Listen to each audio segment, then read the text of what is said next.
Joined by Democratic Congressman Jeffries of New York. He's a member of the Judiciary Committee. Congressman, thanks for joining us.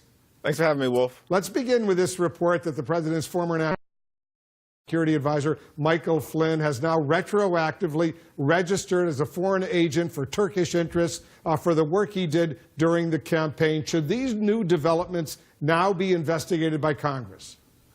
Well, absolutely. I mean, the more that we learn about Michael Flynn and the fact that he was hired as the nation's top national security individual, the more troubled we should all be.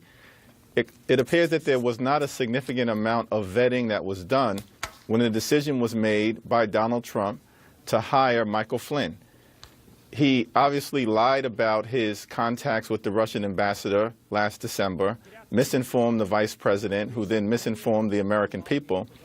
And it's very troubling that we now learn that he has apparently failed to provide accurate information with respect to him being a foreign agent.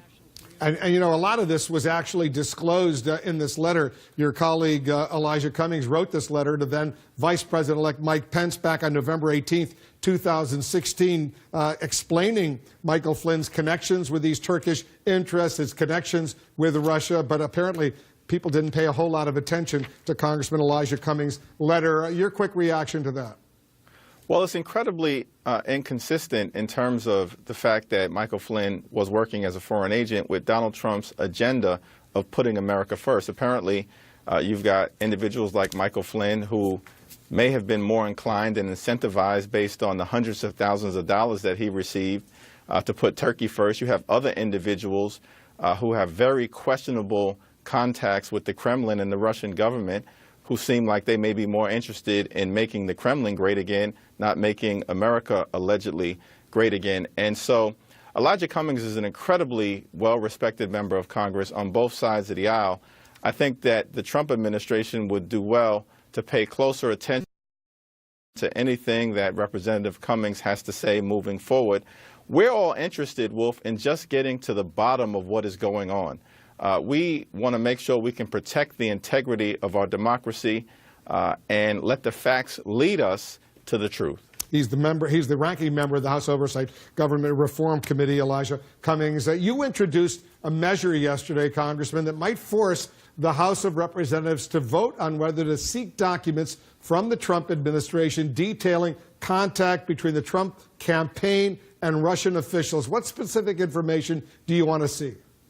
Well, it's a resolution of inquiry, which is a vehicle by which the House can request a set of information from the administration, in this case, both the White House as well as the Department of Justice, that would detail any contacts that exist between Jeff Sessions or Donald Trump, members of the administration, and either Russian intelligence officials, the Russian ambassador, any individuals working at the direction of the Russian government, as part of our effort to try to figure out what exactly has gone on. We know that 17 different intelligence agencies concluded that Russia interfered with our election for the purpose of helping Donald Trump.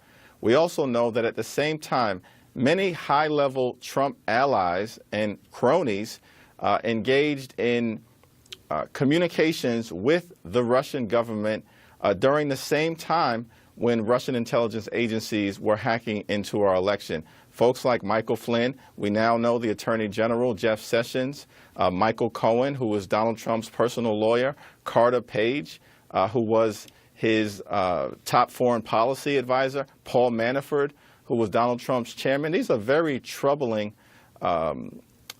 indications that there may have been something beyond a mere coincidence based on these contacts, and we're just seeking information so we can clarify for the American people what actually may have occurred. Congressman, some senators have expressed interest in using a subpoena to force the release of President Trump's tax returns. They want to know if those returns contain any information about financial ties between the president and Russia. Should your committee demand those documents as well?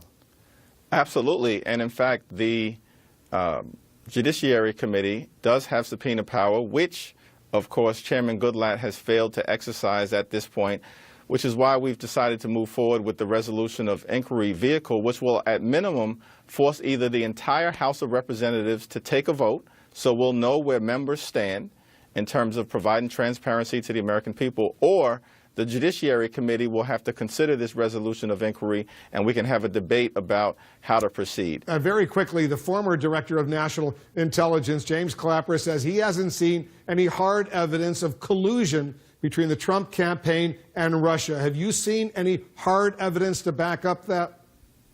Not as of yet, but there still is a lot of information that has not been disclosed to us as members of Congress. We know that there have been closed-door meetings between members of the Intelligence Committee and other individuals who are involved in this investigation that's taken place. At some point, I expect that we as members of the Judiciary Committee will hear from the FBI Director and the Department of Justice about what exactly is going on with their investigation. All right, Congressman, stand by. We're getting some new information on the push by the president for legislation to repeal and replace Obamacare. New information coming in. We'll discuss